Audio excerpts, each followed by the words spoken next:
I'm Tracey L Fisher. This is the Tracey L Fisher Reentry Point of View, Unapologetic. I'm here with my good friend, CEO of Family Brown Shoprite, Jeff Brown. How you doing? I'm doing great. Thanks for having me. Man, thanks for coming. It's always good to be with you. I'm gonna get straight to it. Y'all know how I do. I don't like playing around. This man right here, I came home in 2012 and I hit the ground running. And I started trying to find returning citizens jobs. And every time I've called Jeff Brown and asked him about some jobs for my guys, literally he sent me straight to his managers and say, tell them I sent you. And they would give these guys jobs. Then my wife and I would walk through the Shoprite, especially the one that was on 66 and Lansdowne. We used to go, Haverford, we used to go up there and we used to see the guys working and stuff. But I'm gonna tell you one time, it was some guys on the corner, across the street from where I used to live at. And they used to hustle out there, do other stuff. But I understood when I was their age, you couldn't ask me to stop doing something without an alternative. So I used to say, man, why don't y'all stop hustling and don't, get off the corners and stuff. So one of the guys said, what you got a job for me? I said, yeah. I said, you can go up Shoprite and get a job. He said, Shoprite ain't gonna hire me. I said, you go up Shoprite and get a job. So I already talked to the managers. So they went up there. There's supposed to be 2 of them. 3 hours later, there's a knock on my door. 4 of them standing there telling me they got hired with their little brown shirts, Shoprite shirts. And I was so proud of them and I watched them grow. Then one time you had a meeting and it was an event at the store and you had one of them there as the manager. Wow. 2 years later though, that grew and came up as the manager that came through Gateway to Reentry, my organization. So with that and the community itself, we want to just thank you for what you do and how you contribute to the community. See, a lot of people, they see a white man, oh man, and but that's the way we was raised, that's just life. But in reality, you deal with the people when you meet them and at the level you meet them at. And if you meet someone that's genuinely care about the community, then you support them regardless of their religion, their race, their color, it don't matter. And that's what I teach and preach to my children and my grandchildren in the community. So whenever I call on you, you ever notice, I never call for nothing personal. It's always about how can we give back to the community. And you always be like, okay, well, what you need me to do, Trace? It's like you rush me off the phone. Come on, man. What you need, man? I need this. I call so-and-so, I tell them you coming. And that's what I love about you, and I appreciate that. So in the elevator speech, tell my viewers, right, why you do what you do for the community. Well, the first thing I would ask the viewers to think about, once you meet your basic needs, a little more money, that doesn't do anything for you. But my assets are thousands of people that I spent a little extra time, a little love, and took a little bit of a chance on people that needed someone to take a chance on them. And that's my assets in life. Wow. I got thousands of them. And I think when you think about humanity at this point in time and our divided country and all the problems we have, one thing I learned, a lot of young people who have troubles, they're assets, but just no one gave them a chance. No one took them under their wings. Right. And every asset, every street situation, we turn into an asset. That's God's work. Absolutely. So you big on giving opportunities, giving a chance to people to prove themselves, second chance. And you know something? You would think it's risky because that's what we're told. Right. It's not that risky. Mm-hmm. You show someone a little love and encouragement that you're behind them, the success rate is really high. It's not the risk you think it is. Right. Truth of the matter is, you have a person never made a mistake in their life, but is not ambitious, and they come in off the street, they apply for a job, and people hire them thinking that's a safe choice. Right. But they're not into their future. They're not mentally at the point where they're working for a future. Right. But you take a person that made mistakes in life, they knew they'd make mistakes in life, and they're here now to change their life. Their mental state is a winning mindset. And you have someone with a winning mindset, they could do whatever they want to do. And so like you mentioned, guys become managers. Take a guy who was on the street and sold drugs. Right. That's a business. Mm-hmm. They got in trouble and went to jail. Now they're back out. Well, they have business skills. Society doesn't recognize it. Right. They dealt with inventory. They dealt with margins, customer service. They dealt with all business things. So I give them a chance. Unlike a lot of my other employees, they say, hey, we could merchandise like this and make more money. We could order like this and not be out of stock. This customer's upset. I won't lose the business. I'm going to take care of it. So they know what to do. The language is different. We got to figure that out. But they know what to do. They're business people. Absolutely. They just need a better product to sell. It's not going to put them in jail. That's right. Teach them the language and give them a legal product. And just show them, like, the same things go wrong every time. So like in street culture, you talk one way and it's acceptable. But in the business environment, you can't talk that way. Right. So you got to explain to them, they're smart. That in here, in the street, you want to talk like that. But in here, that's not the language we use, and just explain to them. And a lot of people are like, oh, all right, that makes sense to me, I didn't know.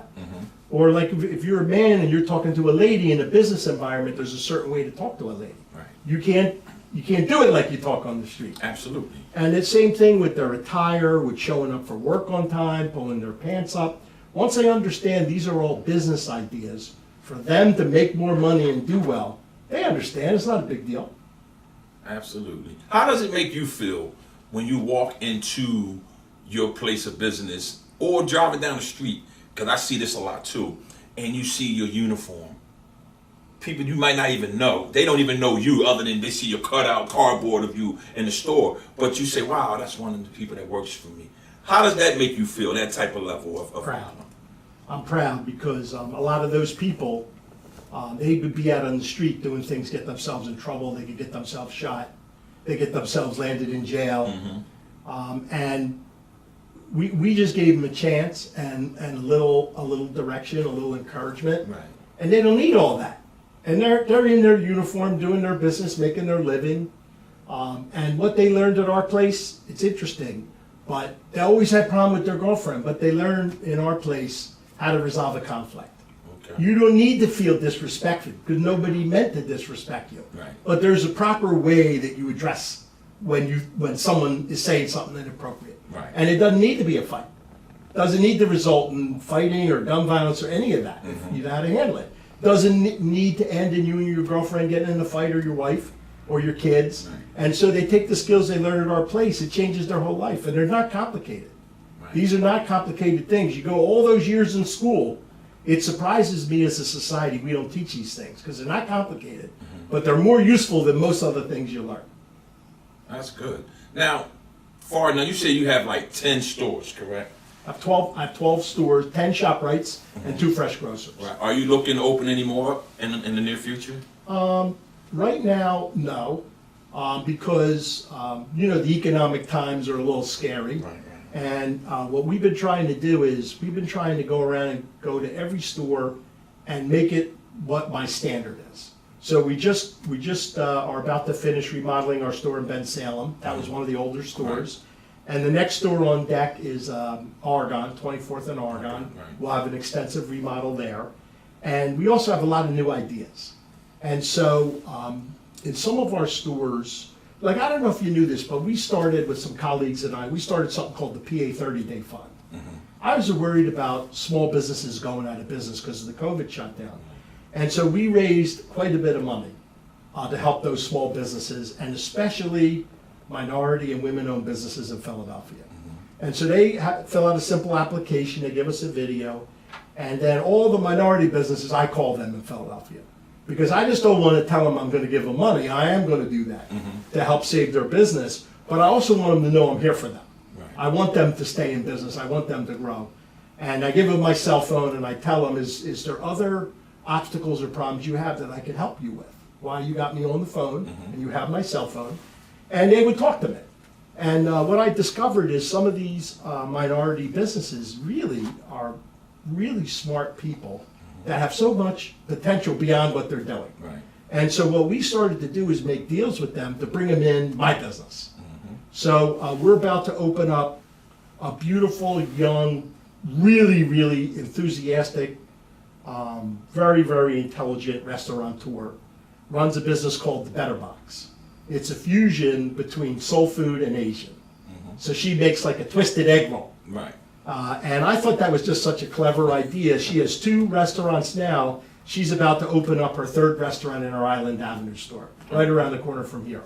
We got another young man that has a great idea to make a complete meal in a bag that you can put in a crock pot or and boil it on the stove. And what's interesting about that is the whole food thing is very much scary today because of COVID. Right. And so now you got a whole meal in a bag, nobody touched your food, and you could throw it in a crock pot. It's actually a good idea for the times. We put him in Cheltenham, the Cheltenham store. And so we have deals with several dozen, mostly black young entrepreneurs that we think they're onto something, and we want to accelerate their businesses. We gave them money to make sure they didn't go out of business, and we gave them an opportunity to take their business to a next level. So this is what you're talking about with Barlotto, with Jeff. Bartos, right? Bartos, Yes. Bartos, right? Yeah, Jeff Bartos and I were two of the four founders. Okay. Yeah. And so it's a bipartisan thing. Right. I'm a Democrat, he's a Republican, but the truth of the matter is none of us want to see businesses go out of business. And in the African American community, there are not enough entrepreneurs. Because a person starts a small business to hire people from the neighborhood, becomes a big business to hire more people from the neighborhood. Right. And then all of a sudden you have economic vitality and success, and you bring everyone up with you. If the person doesn't start the business, that cycle doesn't occur. Right. And that's part of the poverty problem. Okay. We want to be part of fixing that problem, not making it worse. Now, since you mentioned being a Democrat, right? What's your view on the Democratic Party right now in the city of Philadelphia? Forget who's running, just the way it's structured. It seems like it's a much weaker structure than it used to be. It seems to not have enthusiasm or money. And I think one of the problems is we have, a leader of the Democratic Party that been around a long time, and the city's majority black, but that's not their choice. And I think there's a lack of enthusiasm for the whole party. And remember, Democrats in Philly, there is no other party. But also when you don't have enthusiasm, it affects your performance. Right. If you're not behind it. Right. And I think there's a lot of updating that the party has to do, soul searching and updating.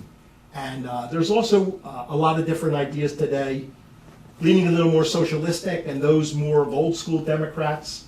And I think they have to come together with a plan. This is how we want to move the party forward. And I think they lack that leadership right now. They got to think about that. They're going to have to bring in younger people, and they're going to have to allow them to have a seat at the table, and including people of different races, because we have a very diverse city. And you don't have a good party unless everyone's at the table with a chance to express their views. Absolutely. That's not currently the way it quite is right now. That needs to change. Right. I'll tell you a story. This happened about 4 years ago, when I really understood the leadership of the Democratic Party in Philadelphia, in the city. I was at Francis Myers Recreation Center, 58th and King Session. And I think I met you there one Right. day. When I get, to donate turkeys, or I forgot what we were doing. It was turkey. It was the Yeah. turkeys. And we was feeding the community, and it was another event going on. State Representative Joanne McClinton was announcing rerunning or something like that, whatever she was going to do. She's an example of an excellent elected official that really has a future. And I like her a lot. And so a lot of the politicians came out, the routine, to support her. So you had, and I'm going to tell you who all was there. You had Senator Williams was there. You had Councilman Kenyatta Johnson was there. You had Councilwoman at the time, Janie Blackwell was there. You had Senators, Vincent Hughes came through there. You had Congressman Dwight Evans, he came through there. You pretty much had everybody. Right, I'm just telling you, I'm naming them for a reason. You got it all. You got them all. But I'm naming. See, this is live. See, my show. This is an independent show. You can't take back what you said. No, this is live. This is why I do what I do. You also didn't mention any white names. No, exactly. Right? But here comes the white name. Okay. Right? So now, all of them is there. Everybody's there.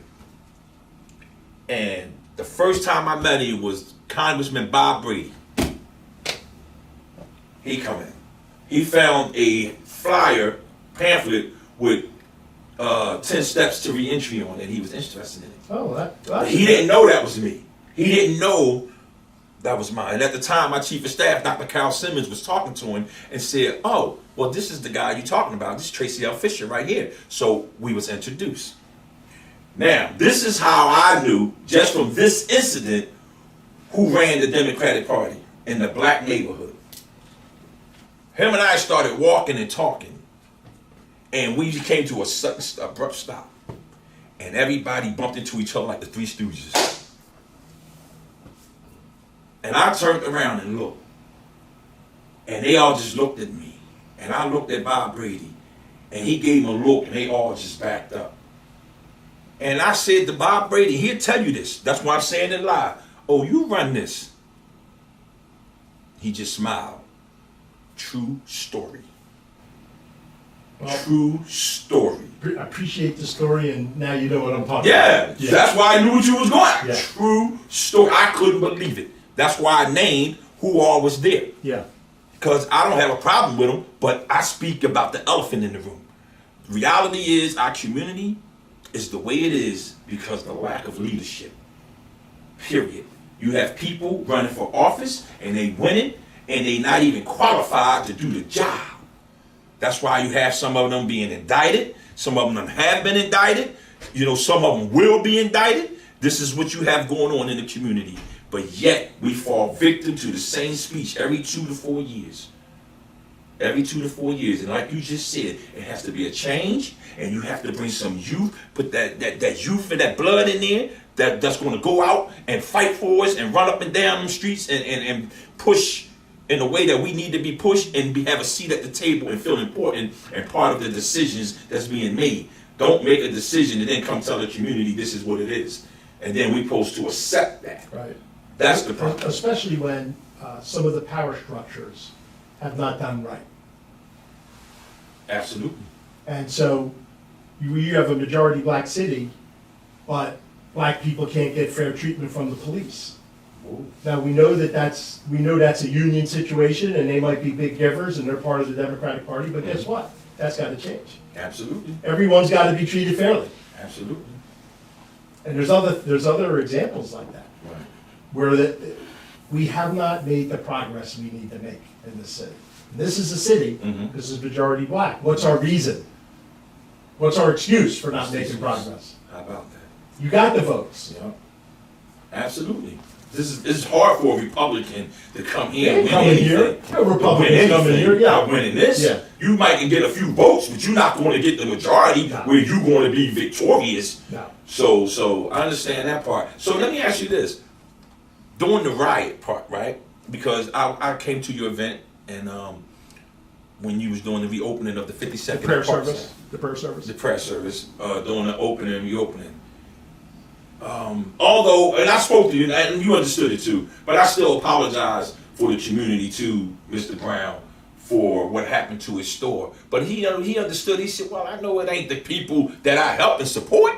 I get that part. And that made me like, wow, that's what's up. You know, but that still had to come out of my heart and from out of my mouth to you, because I called you personally, right? Yeah. And then you went and did your little thing, you know. But how did that make you feel when you literally, like, physically saw your store after the damage? I'll tell you how I look at it, and I don't know if other business people could understand the way I look at it, but I know people that got a kid that's troubled, and the kid will act out and hurt their parents. They still love their parents, and the parents still love them, but they have forces that are on them that cause them to behave in a bad way. And I see the unrest that occurred, not the peaceful part, but the unpeaceful part, burning buildings and looting stores. I saw that as people crying out for help because it's been all these years and it hasn't come. They're crying out. Mm-hmm. And unfortunately, I'm like part of the family. I'm with the black people. Mm-hmm. I'm in their neighborhoods. I work with them hand in hand. And sometimes the person gets hurt is the family member because they're there. It's just I'm in a place where I knew there's troubles, but I went there to help. And unfortunately, the trouble spilled over into our store. But I'm not deterred by that. And in my mind, it's a blip on the radar of a bigger picture of what I'm trying to accomplish. And I want to help people. I want to lift them up. I want to change what I see as unacceptable. And along the course of that change, sometimes it gets a little rocky, and that's just the way it is. Okay. You can't make the change That's right. if you don't take a little roughness here and there. Absolutely. As the CEO of Family Shoprite, you mentioned your standards for the viewers, because they don't really get to meet you. You understand? They hear about you, stuff like that, but they are coming to your store, right? And I have seen this. They're coming to your store, and we watch the people you hire to see if they have your standards. My wife and I'm telling you, literally, this is what we do. Because the smallest thing with me, Frank, because I know you personally, I'd be like, Jeff wouldn't go for that. You understand? Oh, he'll be proud of that. You understand? Like when I see a manager walk down the aisle, that's what I'm saying, right? What is your standard? So, and we train every single employee on this. We have a mission to bring joy to the lives of the people we serve, and we have a very exact formula to do that. As far as the kind of merchandise that we sell, they cater to my customers. We don't judge them. We learn about their culture, their religion, their food preferences, where in the world they came from. We bring them the food that's important to them. We don't judge anything. We got Muslim customers, we bring them halal. We have African customers, we bring them hard chickens and fufu flour. We have Jamaican customers, we bring them jerk seasoning and a vegetable, I'll think of it. But that's what we do. No judgment, just service. The second thing is, I think cleanliness is a sign of respect. And we need more respect for each other in society. And so I insist on very clean stores. Now, in the suburbs, most stores are clean, but in the city, a lot are really bad. And I wouldn't accept that. That's a standard, like you talk about. But another standard, which now it makes it a little more challenging, I believe in opportunity for people that others don't give an opportunity to. And sometimes that works really well, and sometimes it takes more work. And so some of the people that aren't quite there, they're trying to get there, but they're not quite there. And we're giving them the chance. And so you come in and see someone that's not doing what you would like them to do, that is a sacrifice we all make for the greater good. And we try to not affect our customers to a great deal, but to a small amount, that's something that we're all contributing to help that individual do better, even though they may not quite be ready. I believe in you give someone a chance, a lot of people will rise to the occasion, Right.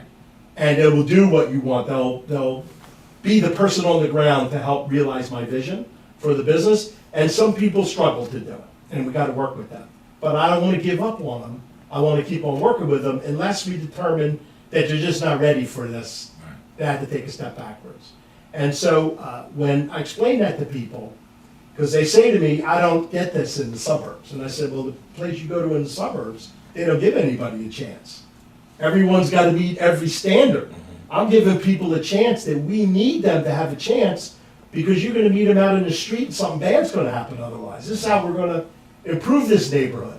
People got to work and make a living, or if not, they're going to find another way to do it. Okay. Now, out of the 10 stores, well, 12 stores, how many employees do you have working for you? We have about 2,500 employees in the 12 stores. Now, how many of them, out of that percentage, is returning citizens? Well, we don't ask them if they've been returning citizens. So I don't have always up-to-date information, because we stopped that. Of course, we know. Right. We can tell. But tattoos? Yeah. We've been well educated on all that. And we have confirmed with state incarceration, 440 that we know have been incarcerated at the state level. Right. When you add the city and federal, we think we're around 600-700 returning citizens, but we haven't confirmed that. Right. But I'll tell you, we're every bit of like 500. Right. And what happens, we've had thousands over the years. So we hire a returning citizen, and their success is very good. The number of them that get promoted and end up in management is a high percentage compared to the average population. And what happens is some people find that success quicker, and they stay with us, they enter management. Other people, it's slower. And you know, some of those people will come to me and say, someone else gave me the chance first, but I don't want to let you down. Are you okay if I leave and take a job at wherever? And I said, no, you got to pursue your success. I appreciate you coming to me. I want you to be, you might be back here again Right. at an even higher level. I'm okay. I'm okay. I'll give another person a chance. And if we can do it quick enough, you'll be with me. If we can't, you want to take an opportunity somewhere else, go for it. And so we have hired thousands of returning citizens. And you find them around at a very high level of success all over. That's excellent, because the reason I asked you that, so you're familiar with the FACT program, right? That was up Greatest Fit and everything. So the guys I had a call today, right? And but they already knew, because I always tell them who's going to be on the show. They're very excited about my success, and because my success is theirs. And We're all in it together. exactly, and that's when they mentioned, oh no, he was helping us with the FACT program, supported this and that, and with Dr. Reed and what was the former state representative, Ron Waters, right, stuff like that, and they really literally appreciate you. I mean, God forbid you never go to jail, but you be alright. I'd be all right. You can run commissary. You be alright in there. But no, seriously though, because they really appreciate. Because see, we at the level now where we appreciate anybody or anyone or organization that see us as human beings. Realize we made mistakes. Okay, fine. Now, how can you help me be productive in society? Don't you be productive and then shun me. Right. You understand? Yeah, I mean, and I'm that's right where with we you. at, right? And that's where we at right now. Now, of course, everybody come home is not going to be Tracey L Fisher. I get that. I understand that. Everyone's in a different place. Different Some people place. are ready, some people aren't quite there yet. Exactly. And by me being the voice for them, I have to always speak the truth. So when they call me, they made sure for me to say this right here and right now. Literally, that they appreciate you and they really thank you, because you allow their family members to actually send them money on their accounts that works for Shoprite. Yeah. That's a lot. Yeah, I have to tell you, I'm always focused on what I want to get done. Mm-hmm. And sometimes I get around to, appreciating someone's appreciation, but a lot of times I'm just focused on the work. But I have to say, the men at Greatersford, or now I guess it's Phoenix. Phoenix now, yes. And we go to the prison, we visit the prison and we work with them. And Uplift has a contract with the city. We actually get people still incarcerated to our training program at Enon Baptist Church, and we train them. So the deal we have with Phoenix is, once we train them, they'll release them early. Because we train them and find them a job, then we're like, there's no reason to keep them locked up. And we have a long-standing relationship with them. That's good. And I'll tell you, it was a great honor that I never had a chance to personally thank them. I got a call saying that, and remember, these are people with not too much monetarily, material-wise. They're incarcerated. They don't have much. And they said that they have a canteen that they could bring in food from the outside, and they could use the little money they have, or their family could put money on account and buy them something that they would enjoy. Right. Food item or something like that. And they don't have much, but they really appreciate me, and they would like me to be their supplier. Wow. They would like to give me the business because it's something that they could do to show their appreciation. And I gotta tell you the truth, I was very honored by that. For a person that has so little, to say that what you do is means something to They them. appreciate it. Yeah, and I want to give you, I don't have much, but I want to give you what I can give you to help you. Right. I appreciated that more than almost anything else you could give me. Well, on that note right there, I'm Tracey L Fisher. Every entry point of view, unapologetic. I'm here with my good friend, Jeff Brown. Thank you for coming and sharing your story with us. Thank you. Thanks for having me. Absolutely.